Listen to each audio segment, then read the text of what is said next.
உண்டான முதல் மன்னிக்கிறேன், எப்போ ஆதியாகமத்துல 3ஆம் அதிகாரம், அதை வாசிங்க, நான் உங்களுக்கு சொல்றேன், உங்களுக்கு கொஞ்சம் எக்ஸ்பிளனேஷன் புரியும்.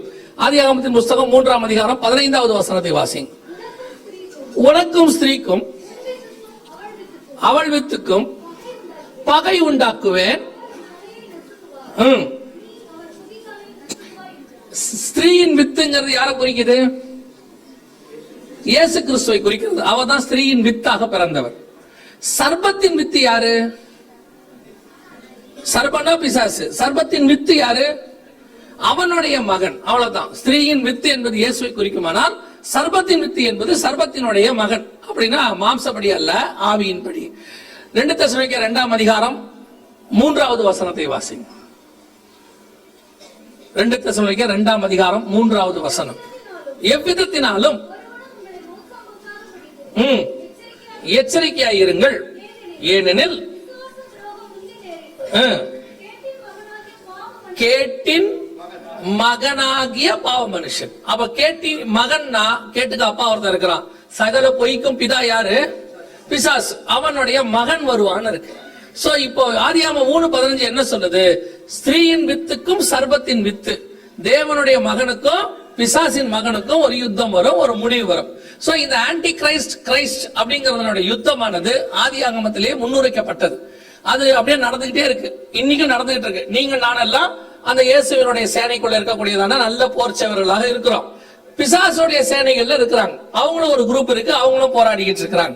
சோ கடைசியாய் அவங்களுடைய ராஜ்யம் பூமியில எழும்பி வரும். அந்த ஸ்பிரிட் கிரியை செஞ்சு ஆன்டி கிரைஸ்டே பூமிக்கு வருவான். இப்ப உதாரணத்துக்கு நம்ம ஆண்டவருடைய சைடுல ஆபிரகாம் வந்தாரு, ஈசாக் வந்தாரு, யாக்கோபு வந்தாரு, அதுக்கு பிறகு தாவீது, அதுக்கு பிறகு கடைசியா யார் வந்தது? இயேசு கிறிஸ்து வந்தார். அதே மாதிரிதான் பிசாசுடைய சைட்லயும் பார்வோன் வந்தாரு, சனகரிப்பு வந்தாரு, நேபுகாத் நேச்சார் வந்தாரு, அதற்கு பிறகு அலெக்சாண்டர் வந்தாரு. அதே மாதிரி இப்போ நிறைய பேர் இருக்கிறாங்க. இப்ப நம்ம யாரும் சொல்ல முடியாது வச்சுக்கோங்க.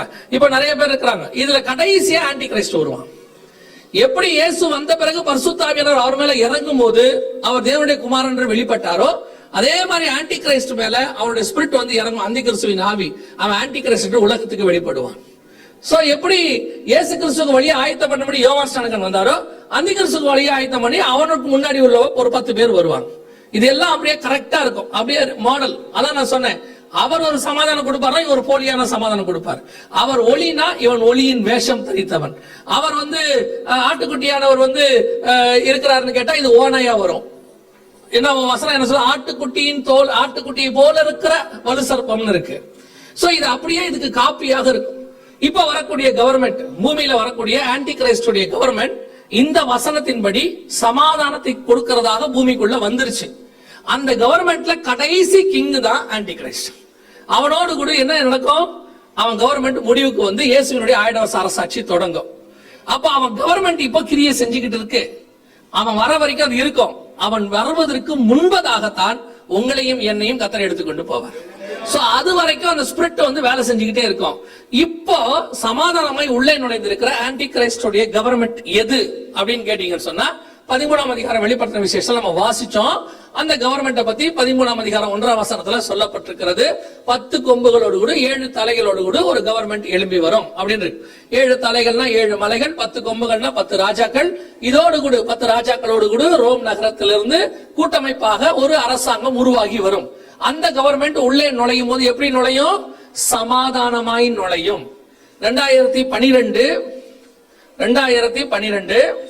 சமாதானத்தை அறிவிக்கிற கவர்மெண்டாக, சமாதானத்தை அறிவிக்கிற ஒரு கவர்மெண்டாக யூரோப்பியன் யூனியனுக்கு சமாதானத்துக்கான நோபல் பரிசு கொடுத்தாங்க. இதுதான் ஹிஸ்டரியிலேயே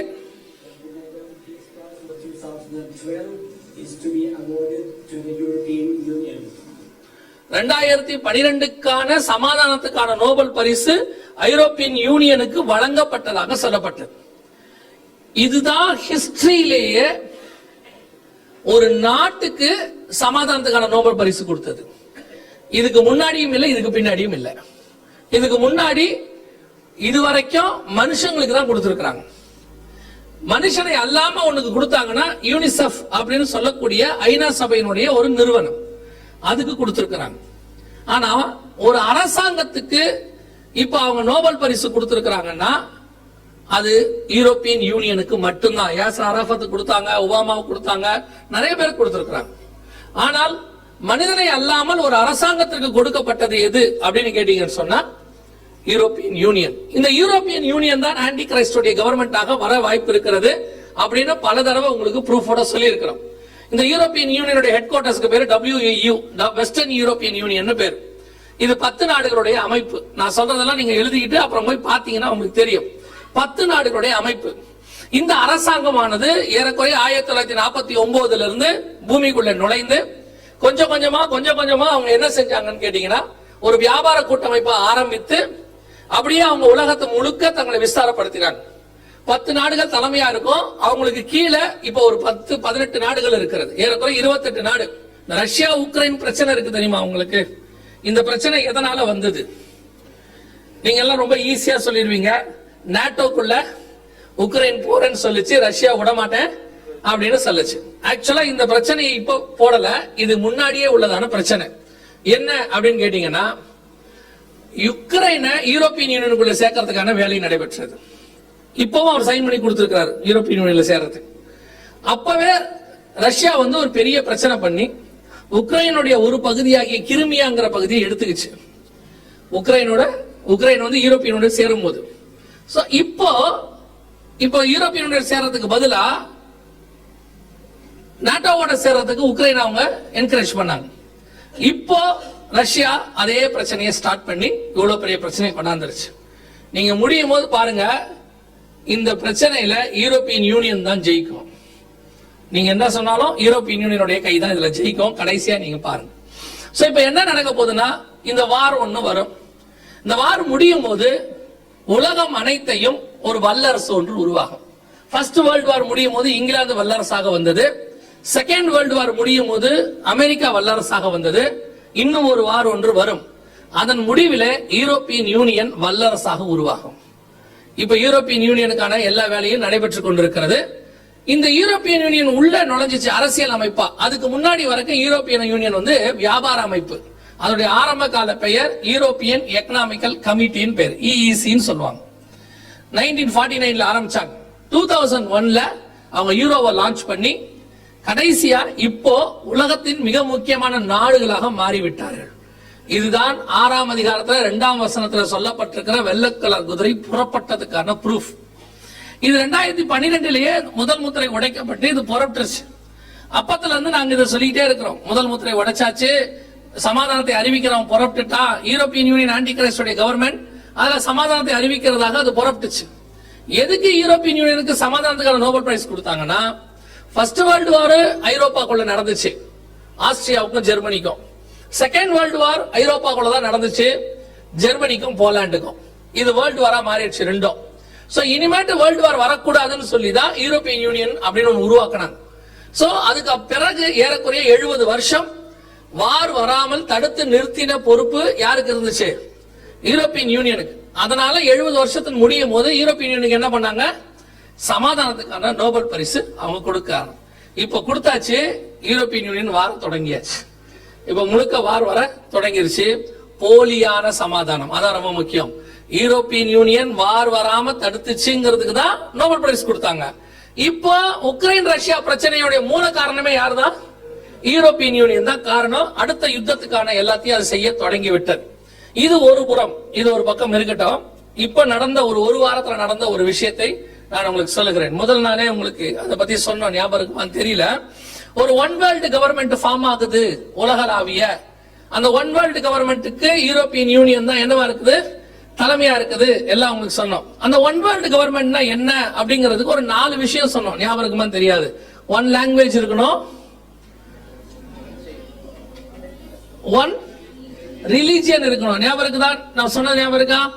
இப்ப 1 ரிலிஜியனுக்கான வேலையை இப்ப செஞ்சு முடிச்சுட்டாங்க.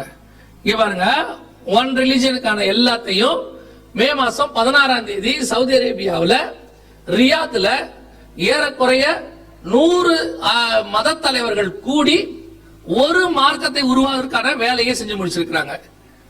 இதுல பெரிய ஆச்சரியம் என்னன்னு கேட்டீங்கன்னா, எல்லா மதக்காரங்களும் வந்திருக்கிறாங்க, அது வேற. இஸ்ரேலுடைய ரபிமார்கள் 15 பேர் வந்திருக்கிறாங்க. எல்லா மார்க்கத்திலிருந்தும் எல்லா மத தலைவர்களும் ஒன்று கூடி ரியாத்துல ஒரு கூட்டமைப்பு ஒன்று உருவாக்கணும்னு சொல்லி சொன்னது மாத்திரமல்ல, ஐநா சபைக்கு எழுதியிருக்கிறாங்க. என்ன எழுதியிருக்கிறாங்கன்னா, நாங்க கூடியிருக்கிற இத நீங்க கனப்படுத்தி வருஷத்துக்கு ஒரு நாள் இந்த எல்லா மதங்களும் இணைந்திருக்கிற ஒரு நாளா அனௌன்ஸ் பண்ணோம். ஃபாதர்ஸ் டே, மதர்ஸ் டே வர மாதிரி இந்த மாதிரி காமனாக எல்லா மதக்காரங்களும் இணைந்திருக்கிறதை நீங்கள் என்கரேஜ் பண்ணணும் அப்படின்னு சொல்லி ஐநா சபைக்கு எழுதியிருக்காங்க. இது சாத்தியமானா போன வருஷம் வரைக்கும் சாத்தியம் கிடையாது. இந்த வருஷம் அது சாத்தியமாக இருக்கிறது. யோசிச்சு பாருங்க, இஸ்ரவேல் மதத்தோடு கூட இஸ்லாமிய மதம் சேருமா? கிறிஸ்தவத்தோடு கூட இந்து மதம் சேருமா? அத்தனை பேரும் சேர்ந்திருக்கிறான். சேர்ந்து இவங்க என்ன சொல்லியிருக்காங்கன்னா, நாம மதங்களா பிரிஞ்சிருக்கிறதுனாலதான் இவ்வளவு சண்டைகள் வருது. நாம சண்டைகள் வராம சமாதானமா இருக்கணும். எந்த மதத்தையும் உயர்த்தி எந்த மதத்தையும் தாழ்த்தக்கூடாது. சோ ஒரு காமனான ரிலிஜனுக்கான ஒரு வேலையை நாம பார்க்கணும்னு சொல்லி அதற்காக எல்லா மத தலைவர்களும் இதற்கான ஒரு வேலையை செய்திருக்கிறார்கள். ஒரு போரம் உருவாக்கி அனுப்பியாச்சு. இப்ப எல்லா பக்கத்திலும் இது கிரியை செய்ய ஆரம்பிச்சிருக்கு. ஒரு பக்கம் ஒன் வேர்ல்ட் ரிலிஜியன், ஒரு பக்கம் one world government, European union இப்ப பார்த்தோம் நம்ம. ஒரு பக்கம் ஒன் வேர்ல்ட் எக்கானமி, வாங்கவும் விற்கவும் கூடாதபடிக்கு செய்தது. வேதத்துல சொன்ன எல்லா விஷயங்களும் எல்லா பக்கமும் என்ன செஞ்சுக்கிட்டு இருக்கு, நிறைவேறிக்கிட்டே இருக்கு. நம்ம கண்ணுக்கு முன்னாடி தான் நடக்குது. இதெல்லாம் வேதாகமத்துல சொல்லப்பட்டதுதான். இப்ப இந்த ஒன் ரிலிஜியன் வரும் பாத்தீங்களா, இதுவும் பைபிள்ல தான் இருக்குது. வாசிங்க 11ஆம் அதிகாரம் தானியேல் புத்தகம் 37வது வசனத்தை வாசிங்க. தானியேல் 11:37 வாசிங்க. தன் பிதாக்களின் தேவர்களை, இங்க நல்லா கவனிங்க. சரி, நீங்க தொடர்ந்து வாசிங்க. பிதாக்களின் தேவர்களை மதியாமலும், அதான் ரொம்ப முக்கியம், எந்த தேவனையும் மதியாமலும். அப்ப நியூ ரிலிஜியன் ஃபார்ம் ஆகுது. எந்த காடையும் அவன் என்ன செய்ய மாட்டான், மதிக்க மாட்டான். எல்லாரை விட தன்னை பெரியவனாக்கி பிதாக்களின் தேவர்கள், இதுக்கு முன்னாடி இருந்த எந்த காடையும் அவன் மதிக்க மாட்டான், எந்த காடுக்கும் இம்பார்ட்டன்ஸ் கொடுக்க மாட்டான், எல்லாற்றுக்கும் தன்னை பெரியவனாக்கி. அப்படின்னா ஒரு நியூ காட் ஒன்னு ஃபார்ம் பண்ணப்பட போகிறது. ஒரு நியூ ரிலிஜியன் உருவாக்கப்பட போகுது. இப்ப இவங்க எல்லாம் ஒரு காமன் ரிலிஜியனை உருவாக்கி ஒரு கிங்கு கையில ஒப்படைப்பாங்க. ஒன் கவர்மெண்ட் உருவாக்கி அவன் கையில கொடுப்பாங்க. கடைசியில அந்த கவர்மெண்ட் முடிகிற காலத்துல அவன் தன்னையே கடவுளாக அறிவிப்பான். சொல்ல புரியுதா? ஆரம்பத்துல அதை செய்ய மாட்டான். ஆரம்பத்துல அப்படி செய்ய மாட்டான். அவங்க கையில ஒப்படைப்பாங்க. அரசியல் அமைப்பு நடக்கும். எல்லாம் நடந்து முடிஞ்சு 3.5 வருஷம் முடியும் போது அவன் தன்னைத்தான் தேவன் என்று காண்பிக்கிறவனாய் இருப்பான். இப்போ அதற்கான வேலைகளை தான் செஞ்சிட்டு இருக்கிறாங்க. ஒரு காமனான ஆளை தயார் பண்றாங்க. வேர்ல்டு வைடு, எந்த மதத்தையும் சாராதவனை. சோ இப்போ எல்லாவற்றுக்கும் ஒரு முடிவு காலம் நெருங்குவதற்கான முதல் முத்திரையின் காலம் வந்துருச்சு, முடிஞ்சிருச்சு. இது 7 வருஷம் ஆச்சு இந்த முதல் முத்திரை உடைச்சு. இப்ப நம்ம 2வது முத்திரையின் காலத்துலதான் வாழ்ந்துட்டு இருக்கிறோம். முதல் முத்திரைக்கான விளக்கத்தை நான் உங்களுக்கு சொல்லிட்டு இருக்கிறேன். அதாவது பல நேரங்களில தீர்க்க தரிசனங்கள் நிறைவேறினதும் அது நடந்துகிட்டு இருக்கிறதும் நாம அதுக்குள்ள இருக்கிறதும் நமக்கு தெரிய மாட்டேங்குது. அதுதான் பிரச்சனை. இயேசு வந்துட்டாரு, 30 வருஷம் ஆச்சு, ஊழியத்துக்கும் வந்துட்டாரு, ஊழியமும் பண்ணிக்கிட்டு இருக்கிறாரு. அப்ப ஒருத்தன் கேட்கிறான், நீர் மேசியாவானால் எங்களுக்கு சொல்லும். இயேசு சொல்றாரு, நான் பல முறை உங்களுக்கு சொன்னேன். இதுக்கு முன்னாடியே ஞானஸ்நானம் எடுக்கும் போதே வானத்திலிருந்து அவருக்கு ஒரு சாட்சி கொடுக்கப்பட்டது. யோவான் ஸ்நானகனுடைய சாட்சியும் இருக்கிறது. இவ்வளவு சாட்சி அவர் தான் மேசியான்றதுக்கு ப்ரூவ் ஆயிருச்சு. ஆனாலும் அவன் கேட்கிறான், இப்போ நீர் தான் மேசியாவா? இயேசு பிறந்து 1.5 வருஷம் ஆச்சு. ஆனா ஏரோதுக்கு தெரியாது யூதருக்கு ராஜா பிறந்துட்டாருன்னு. வான சாஸ்திரிகள் சொல்ற வரைக்கும் அவனுக்கு என்ன செய்யல, அந்த தீர்க்க தரிசனம் நிறைவேறதே தெரியல. சாஸ்திரிகள் சொன்ன கணக்கின்படி 1.5 வயதுக்கு உட்பட்ட பிள்ளைகளே இருக்கு. அப்படின்னா 1.5 வருஷம் இயேசு பிறந்தாச்சு. ஆனா 1.5 வருஷம் தீர்க்க தரிசனம் நிறைவேறதே ஒரு கூட்டத்துக்கு என்ன செய்யல, தெரியல. அதே மாதிரிதான் இன்னைக்கு இருக்கு. உலகத்தானுக்கு தெரியல, பரவாயில்ல, அவங்ககிட்ட பைபிள் கிடையாது. ஆனா பைபிளை கையில வச்சிருக்கிற சர்ச்சுக்குமே தெரியல. சபை இன்னைக்கு என்ன பண்ணிட்டு இருக்குது? இவ்வளவு சத்தியங்கள் உங்களுக்கு சொல்லப்படுது, கண்ணுக்கு முன்னாடி நிறைவேறுது. ஆராய்ந்து பார்க்க வேண்டிய நீங்கள் ஆராய்ந்து பார்க்கிறீர்களா? நீங்க எல்லாருமே செல்ஃப் சாட்டிஸ்ஃபைடு ஸ்பிரிச்சுவாலிட்டியில. ஏதோ வெள்ளிக்கிழமை வந்தோம், ஒரு மணி நேரம் உட்கார்ந்தோம், 4 பாட்டு பாடணும், நல்லா கைய தட்டணும், தட்டி முடிச்சு கை சிவப்பாகி டயர்டானா ஆவியில நிரம்பிட்டீங்கன்னு அர்த்தம். அவ்வளவுதான், முடிஞ்சிருச்சு. நீங்க எந்த வேகத்துல சூடு ஏறுதோ அந்த வேகத்துல இறங்கும். மைக்ல அவர் ஆராதிக்கிற வரைக்கும் தான் நீங்க ஆராதிப்பீங்க. அவர் நிறுத்தினா நீங்க நிறுத்துருவீங்க. அப்போ உங்க ஆவி உங்களை நம்பி இல்ல, நடத்துறவன் நம்பி இருக்கு. கீழே சிம்ல வச்சா கொஞ்சமா கொதிக்கும், நல்லா வச்சா நல்லா கொதிக்கும். உங்க ஆவிக்குரிய வாழ்க்கை அந்த கொதி நிலையில தான் இருக்கு. நீங்க ஆவியில நிறைய குற்றமா சொல்லல, அப்படியே இறங்குறீங்க பாருங்க. அது எவ்வளவு பெரிய விஷயம் இல்ல. பாலை கூட அவ்வளவு வேகமா இறக்க முடியாது. நீங்க அப்படியே இறங்குவீங்க உடனே. அவ்வளவுதான் உங்க ஸ்பிரிச்சுவாலிட்டி. இதோட போனா செருப்பு போடுற இடத்துலயே இங்க கொடுத்த எல்லாத்தையும் மறந்துடுவீங்க. போகும்போதே கேட்க போறீங்க, எங்க போய் சாப்பிட போறோம், கிரில்லா? இவ்வளவுதான். நம்மளுடைய மொத்த ஸ்பிரிச்சுவாலிட்டியும் எங்க முடியுது? செருப்பு போடுற இடத்துல முடியுது. அப்புறம் எப்படி யோசிச்சு பாருங்க. சில காரியங்கள் வெளிப்படுத்தப்பட்ட போது நேபுகாத்நேச்சாரால தூங்க முடியலன்னு இருக்கு. ராம் முழுவதும் அவனுக்கு என்ன வரலையா? தூக்கம் வரலையா? ஒரு புறஜாதியானுக்கு ஒரு விஷயத்தை கேட்ட போது தூக்கம் வரலன்னு இருக்கு. நம்ம கண்ணுக்கு முன்னாடி ஒரு உபத்திரவ காலத்தை கொடுக்கக்கூடியதான கவர்மெண்ட் எழும்புது. எரேமியா சொல்றாரு, நேபுகாத்நேச்சார் வரான், வந்து எல்லாத்தையும் பிடிக்க போறான்னா அதை பத்தின பயமே இல்லாம ஒரு கூட்டம் இருந்துச்சு பாருங்க. அதை விட மோசமான கூட்டம் ஒண்ணு இருக்கு பஹ்ரைனுக்கு வெளியே. உங்களுன்னு சொன்னா நீங்க கோச்சிப்பீங்க தானே? கோச்சிப்பீங்களா? நீ தான் 4 நாளா திட்டுறியாரு, அதுக்கே நாங்க கோச்சிக்கல, இதுக்கு வேற கோச்சிக்கவா போறோம், திருப்பி தானே வந்திருக்கோம், சொல்லு அப்படிங்கிறீங்களா? எதுக்கு சொல்றேன்? இவ்வளவு விஷயங்கள் நடைபெறுகிறது, ஆனா உணர்வு எதுக்கு இல்ல? சபைக்கு இல்ல பாருங்க. அதுதான் ரொம்ப மனசு கஷ்டம். இவ்வளத்தையும் சொல்லும் போது ஒரு உணர்வு வந்து நீங்க அடுத்து கொஞ்சம் நீங்க வேதத்தை ஆராய தொடங்கிட்டீங்கன்னா போதும். அவ்வளவுதான். அடுத்து தேவனோட கூட சேர்ந்துட்டீங்கன்னா போதும். நீங்க உணர்வு வந்து நீங்க உடனே ஒப்பு கொடுத்து பாலைவனத்துல போய் மனம் திரும்புங்கள் பரலோகராஜ்யம் சமீபத்தில் இருக்குன்னு உங்களை கூப்பிட சொல்ல. ஒரு உங்க வீட்டுக்குள்ளே உங்களுக்காவது உணர்வு வந்திருக்கணுமே, அதுதான் இம்பார்ட்டன்ட். அல்லேலூயா. முதலாவது முத்திரை உடைக்கப்பட்டாக்கி காலம் வந்துருச்சு.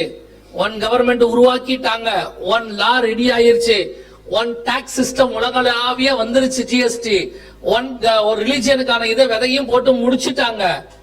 1 வெப் உருவாக போகுது. உலகம் அனைத்தையும் கண்ட்ரோல் பண்ணக்கூடிய ஒரு வெப்சைட் ஒன்று. ஒரு வெப்சைட்னா அந்த வலைத்தளம் உருவாக போகுது.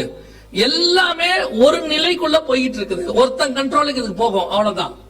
அந்த ஒருத்தனை தான் அவங்க தேடிட்டு இருக்காங்க.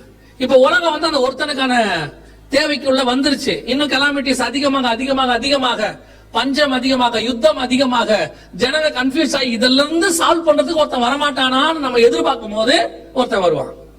அவங்க கையில எல்லாத்தையும் ஒப்படைக்க போறாங்க. அவங்ககிட்ட ஒப்படைக்கிறதுக்கு தான் இவ்வளத்தையும் ரெடி பண்ணிட்டு இருக்காங்க. பெரிய பிரச்சனையை ஏன் உண்டு பண்ணிட்டு இருக்காங்கன்னா, இந்த பிரச்சனைக்கு நடுவில் உங்களுக்கு ஒரு தேடல் வரும். யாராவது வந்து இந்த பிரச்சனையை சால்வ் பண்ண மாட்டாங்களான்னு. அந்த சால்வ் பண்ணக்கூடியதான் ஆன்டி கிரைஸ்டாக இருக்கும். சோ அதுக்கான வேலை தான் இப்ப உலகளாவிய நடக்குது.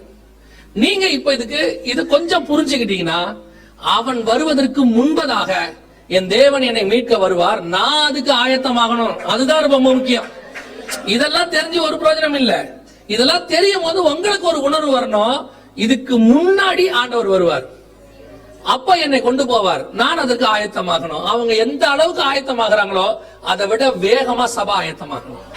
ஏன்னா அவங்கள விட நமக்கு நேரம் கம்மியா இருக்கு. நமக்கு அப்புறம் அவங்களுக்கு 7 வருஷம் இருக்கு, நமக்கு நேரமே இல்ல. மனுஷகுமாரன் நினையாத நாளிகையிலே வருவார். இனி நாம் திராட்சை தோட்டங்களையும் தோப்புகளையும் இதெல்லாம் போட்டு பின்பற்றுகிற காலம் அல்ல. செய்யற வேலையை செஞ்சுக்கிட்டே இருங்க, சாப்பிடற சாப்பாடு சாப்பிட்டுக்கிட்டே இருங்க. ஆனால் எப்போ வந்தாலும் போகிறதுக்கு ரெடியா இருங்க. அதுதான் ரொம்ப முக்கியம். அல்லேலூயா. இப்ப முதலாவது முத்திரை உடைக்கப்பட்டாச்சு. இப்ப போலியான சமாதானம் வந்து அந்த சமாதானம் பூமியை விட்டு போச்சு. ஏன் அந்த சமாதானம் போச்சு? 6ஆம் அதிகாரம் வெளிப்படுத்தின விசேஷம் 3-4 வசனங்களை வாசி.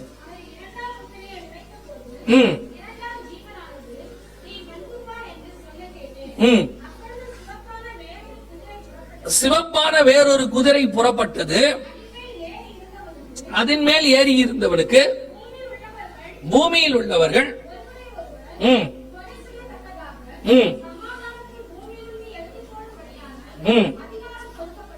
இது எதை பத்தி சொல்லப்பட்டிருக்கிறது? இந்த காரியம் எதை குறித்து சொல்லப்பட்டிருக்கிறது அப்படின்னு கேட்டீங்கன்னு சொன்னா, குதிரை என்பது நமக்கு தெரியும், ஆவி. சிவப்பு கலர் என்பது நம்ம எல்லாருக்கும் தெரியும், யுத்தம், ரத்தம், எல்லாத்தையும் பத்தி நமக்கு தெரியும். அவன் கையில் ஒரு பட்டயம் கொடுக்கப்பட்டதுன்னு இருக்கு. அதுதான் ரொம்ப முக்கியம். அவன் கையில் ஒரு பட்டயம் கொடுக்கப்பட்டது. பட்டயம்னா என்ன, எதை பத்தி சொல்லப்பட்டிருக்கு அப்படின்னா, பைபிள்ல 2 விதமான பட்டயம் இருக்கு. ஒன்று, பட்டயம் என்பது யுத்தத்தை குறிக்கிறது. நம்ம எல்லாருக்கும் தெரியும் பட்டயம் என்பது, இப்ப நேபுகாத்நேச்சாருடைய பட்டயம் உன்மேல் வரும், சீரியருடைய தண்டு உன்மேல் வரும் அப்படின்னு சொன்னா யுத்தம் வரும் என்று அர்த்தம். இன்னொரு பட்டயமும் பைபிள்ல சொல்லப்பட்டிருக்கிறது. வாசிங்க, 1 நாளாகமத்தின் புஸ்தகம் 21ஆம் அதிகாரம் 12வது வசனம் வாசிங்க. 1 நாளாகமத்தின் புஸ்தகம் 21ஆம் அதிகாரம் 12வது வசனம் வாசிங்க.